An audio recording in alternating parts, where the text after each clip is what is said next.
Bonjour à tous. Eh bien, prenons un instant pour lire et méditer un passage du livre du ciel de Luisa Picaretta. Au nom du Père qui m'a créé, du Fils qui m'a sauvé et du Saint-Esprit qui me sanctifie. Amen. Jésus, je m'immerge en toi dans ton acte unique et éternel d'amour. Je me fusionne en toi, je me consume en toi, je fonds ma volonté dans la tienne. Je m'identifie à toi et Seigneur, comme un autre toi-même, je viens me présenter devant le trône de l'Éternel pour te supplier que vienne s'établir le royaume de ta divine volonté, pour te supplier et viens de faire de moi un bon instrument de paix, d'amour, de justice et de miséricorde. Te supplier et bien de me marquer complètement du sceau de ton divin fiat, pour que je puisse continuellement être comme une extension de toi-même. Oui, Jésus, viens continuer ta vie en moi, que je puisse être comme un débordement de toi. Aussi, Seigneur, je te donne mes mains, mes pieds, mes yeux, mes paroles, mes respirations, mes pensées. Je te donne tout, viens tout investir de ta présence, viens tout sanctifier. Et Seigneur, que tout puisse t'amener de la joie, que tout puisse t'amener de la réparation, de la compensation d'amour. Je veux continuellement, Seigneur, eh bien t'offrir l'acte opposé aux offenses qui te sont faites, aux offenses qui sont faites à ta maman.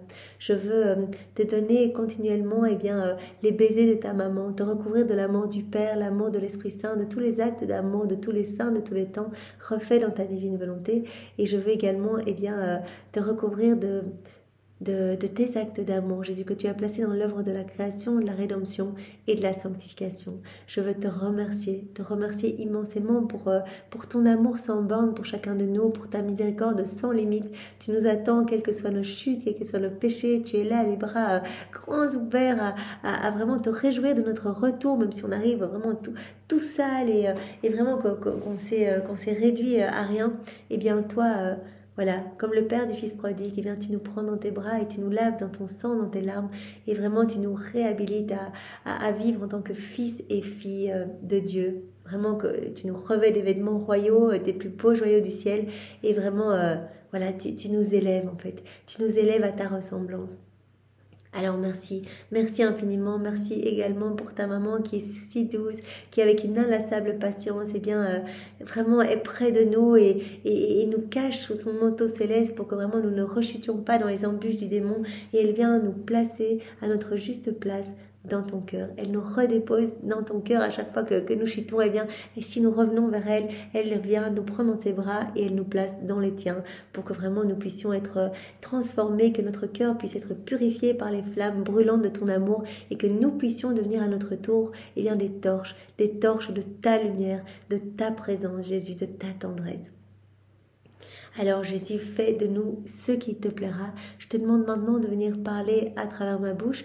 Envoie sur chacun de nous ton Esprit Saint, que ce moment fait en union avec toi puisse avoir des retombées dans tous les cœurs. Et dispose-nous, Seigneur, il faut toujours cette disposition, que nous puissions accueillir tous ces mots bénis avec ta sagesse à toi, avec ta compréhension à toi, que nous puissions vraiment les digérer, nous en abreuver et les mettre en pratique, pour que nos vies portent de beaux fruits pour toi, Seigneur, que tu puisses être heureux et que nos cœurs soient pour toi des petits tabernacles d'amour pour t'accueillir, que nous puissions être pour toi des mères aimantes qui t'abreuvent, te louent, te bénissent, des mères qui te nourrissent, qui te consolent, qui viennent poser un onguent sur chacune de tes plaies.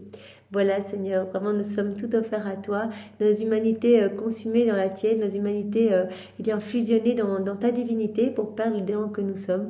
Alors utilise nos vies, Seigneur, utilise nos vies pour que vraiment ton royaume puisse descendre sur la terre plus rapidement. Alors le passage que nous allons méditer est celui du 5 décembre 1928. Nous sommes dans le volume 25 et c'est Luisa qui parle. Invoquons d'abord l'Esprit Saint. Viens, Esprit Saint, viens, par la puissante intercession du cœur immaculé de Marie, ton épouse bien-aimée. Viens, Esprit Saint, viens, par la puissante intercession du cœur immaculé de Marie, ton épouse bien-aimée. Viens, Esprit Saint, viens, par la puissante intercession du cœur immaculé de Marie, ton épouse bien-aimée. Je me sentais toute plongée dans la divine volonté. Je sens mon pauvre et petit esprit fixé à un point de lumière extrêmement haut, qui n'a aucune limite, et on ne peut apercevoir ni la hauteur qu'il atteint, ni la fin de sa profondeur. Donc Luisa, elle a élevé son âme, elle l'a greffée dans le soleil de la divine volonté, et elle sent que C'est une mer de lumière qui n'a pas de limite. Elle se sent remplie de cette lumière. Elle sent son esprit fixé vraiment dans ce point de lumière extrêmement haut et sans limite. On ne peut apercevoir ni la hauteur qu'il atteint, ni la fin de sa profondeur. Et tandis que l'esprit se remplit de lumière, donc au plus on va faire des actes dans la divine volonté. Jésus, je mange, je bois, je parle, je médite, je lis, je dors, je me promène, je travaille, je nettoie dans ta divine volonté, que sais-je. Tous ces actes faits en union avec Jésus, eh bien à chaque fois nous nous plongeons dans ce soleil, dans cette mer de lumière, et nous nous gorgeons de cette lumière. À chaque fois, il y a plus de lumière en nous. C'est comme si nous donnions à Jésus cette autorisation de retirer de notre cœur les mauvaises choses. On fait un acte dans la divine volonté, on laisse la divine volonté opérer en nous. Ça veut dire qu'on n'agit pas dans nos volontés propres, on laisse Jésus opérer en nous. Il a dit, je suis la divine volonté, donc on le laisse opérer en nous. Et donc, c'est un acte qui ne sera plus humain, mais qui devient divin, éternel. Donc, il y a de plus en plus de lumière en nous. On s'immerge dans cette lumière. Voilà, Louisa, elle avait pu parler avec un de ses anciens confesseurs décédés qui lui a dit, mais Louisa, quand tu fais cette prière, refais cette prière que tu as faite pour moi il y a quelque temps. Et Louisa avait demandé, mais quelle était cette prière? Et le confesseur lui avait dit, voilà, tu m'as plongé dans cette mer de lumière, tu m'as plongé dans cet acte primordial qui comprend absolument tout, et tu as versé, eh bien, sur mon âme, tu as versé l'immensité de l'amour de Dieu, ses attributs divins, voilà, toute son humanité, sa divinité, tous les actes que Jésus a accomplis sur la terre dans sa divine volonté, tous les actes que Marie a accomplis sur la terre dans la divine volonté, c'est-à-dire toute sa vie, etc. Donc, Louisa, elle a versé cela sur l'âme du confesseur décédé, et en fait, il s'est senti comme en union, vraiment, il s'est senti vraiment dans cette mer de lumière magnifique, et en fait cela a été un immense rafraîchissement pour son âme, et donc il a été purifié de manière beaucoup plus rapide. Donc il lui redemande de faire cette prière, et nous avons la possibilité de faire cette prière quand nous voulons. Déjà, nous, à chaque acte, on se plonge dans ce bain de lumière, donc on peut aisément imaginer tous les bienfaits que notre âme va pouvoir en retirer, et pas que notre âme, puisque des milliers d'âmes sont sauvées autour de nous quand nous nous plongeons dans la divine volonté, mais nous pouvons le faire aussi pour nos proches autour de nous, pour tous les hommes de toutes les générations. Seigneur, je plonge l'humanité entière, je plonge tous les enfants à naître, tous les petits-enfants, les adolescents, je plonge tous les hommes, les âmes du purgatoire, je plonge tous les saints, les bienheureux qui vont pouvoir recevoir une gloire accidentelle, etc. Donc à chaque fois, on se plonge dans cette mer de lumière. Et nous, à chaque acte, en fait, on est dedans. Quand on dit Jésus, je mange dans ta divine volonté, je suis dans cette mer, je suis dedans dans cette mer de lumière. Donc on comprend comment notre âme se transforme petit à petit, se vide des choses humaines pour se remplir de plus de lumière, de plus de divin. C'est le but de Dieu pour chacun de nous, eh bien, c'est qu'il n'y ait plus rien d'humain en nous, que nous atteignions ce 4e niveau de vie dans la divine volonté, c'est-à-dire que nous soyons pur amour, remplis uniquement d'amour et de lumière. Que notre vie soit une prière continuelle. Et tandis que l'esprit se remplit de lumière, il est entouré de lumière au point de ne plus voir que de la lumière. Louisa dit, voilà, je suis dans cette mer de lumière, je vois rien d'autre finalement.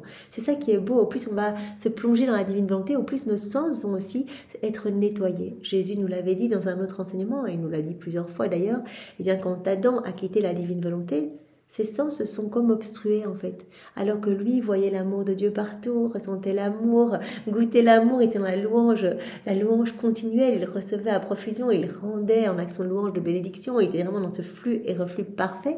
Quand il a quitté la divine volonté, il a comme obstrué ses canaux de communication et il n'a plus vu l'amour de Dieu partout, il ne l'a plus senti, il n'a plus ressenti, et donc il a vécu dans la misère, il a commencé à avoir peur de tout, des doutes, des craintes, etc.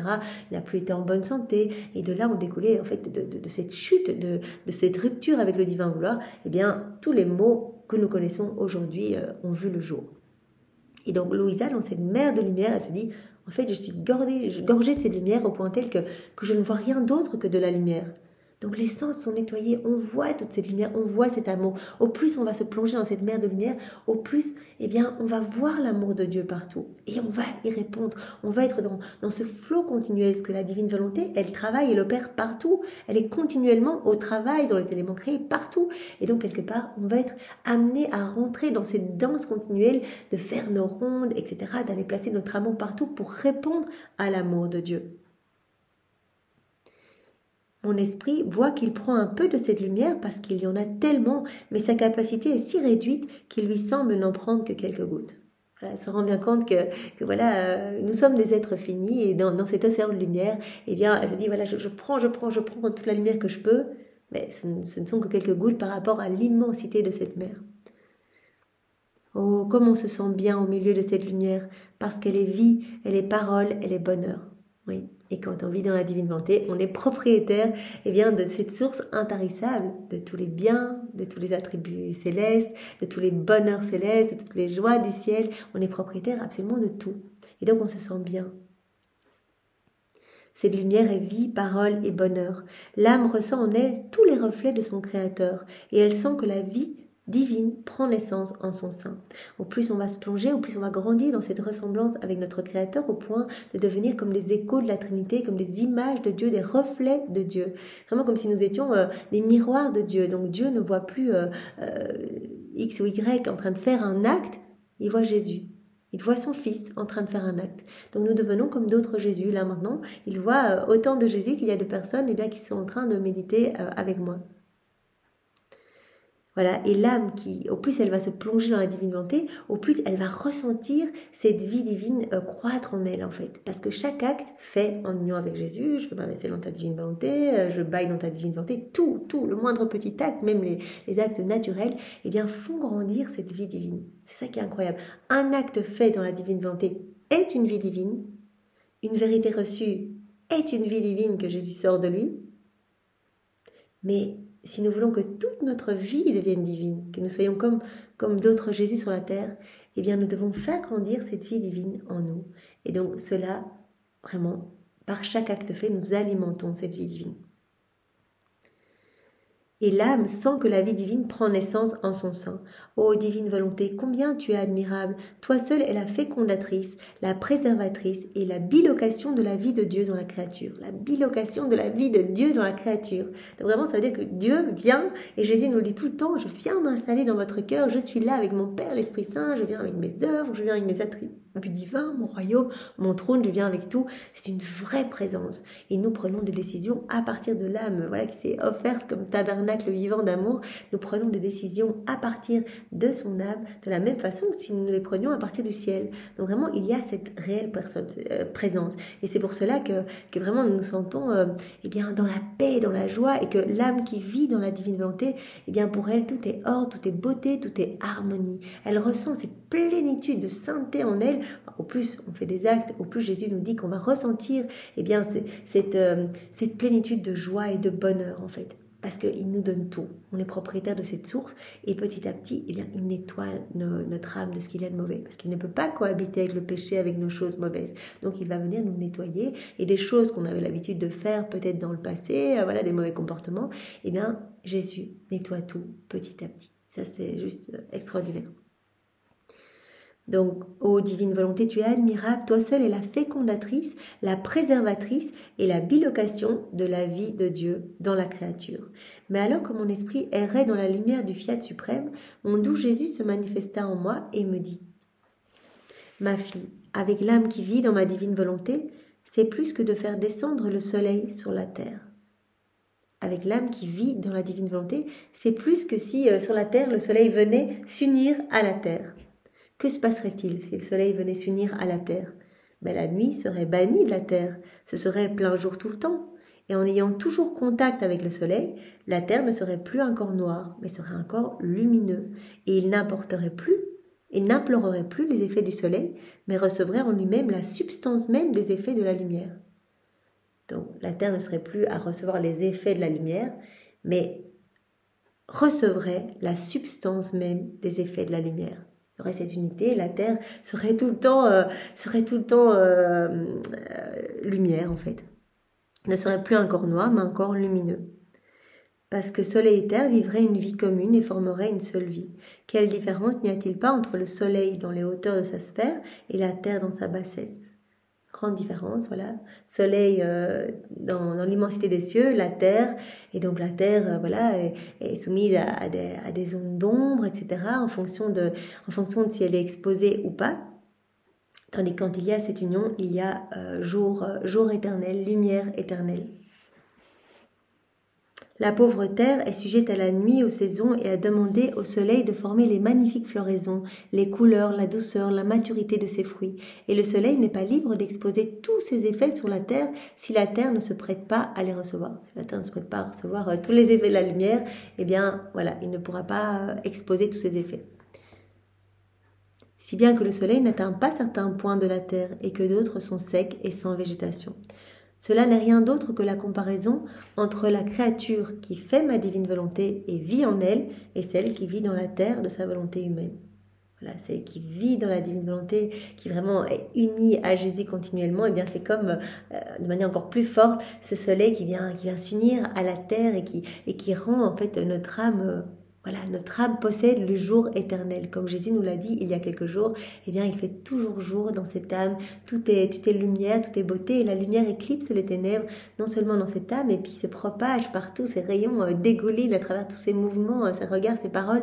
Et donc, tous ces rayons de lumière proviennent de ma lumière à moi, débordant de cette âme, eh bien tous ces rayons vont couvrir la laideur du péché, vont toucher des âmes, les sanctifier, les embellir, les purifier. Tous ces rayons eh bien viennent quelque part darder la Trinité, la glorifier parfaitement, etc. Voilà. Donc la première fait descendre non seulement le soleil, donc l'âme qui vit dans la divine volonté, fait descendre non seulement le soleil de ma divine volonté dans son âme, mais le ciel tout entier. On sait qu'on fait un acte dans la divine volonté, et bien il y a même tous les saints, les bienheureux qui viennent déposer tous leurs actes d'amour dans notre acte. En fait. Donc juste, voilà, je me mouche dans ta divine volonté, même un petit acte tout court comme ça, c'est un acte qui est parfait, qui glorifie parfaitement Dieu, qui est divin, éternel, un soleil divin qui produit de la lumière, qui va sauver des milliers d'âmes, et tous les saints et les bienheureux viennent déposer eh bien, leurs actes d'amour dans cet acte. Les anges viennent prendre cet acte et viennent le déposer en dépôt dans la divine volonté. C'est vraiment juste magnifique. Donc l'âme vivante dans la divine volonté ne fait pas seulement descendre le soleil de la divine volonté dans son âme, mais tout le ciel entier. Par conséquent, avec ce soleil, elle possède le jour éternel, un jour qui jamais ne se couche, parce que la lumière a la vertu de mettre l'obscurité en fuite. La lumière vient chasser les ténèbres, vient purifier l'âme. Ainsi, la nuit des passions, la nuit de la faiblesse, des misères, de la froideur, des tentations, ne peut pas être là avec le soleil. Voilà. En plus, on va faire des actes dans la divine volonté, en plus, on va se remplir de cette lumière, et vraiment, au plus, eh bien, notre âme va être purifiée, en fait.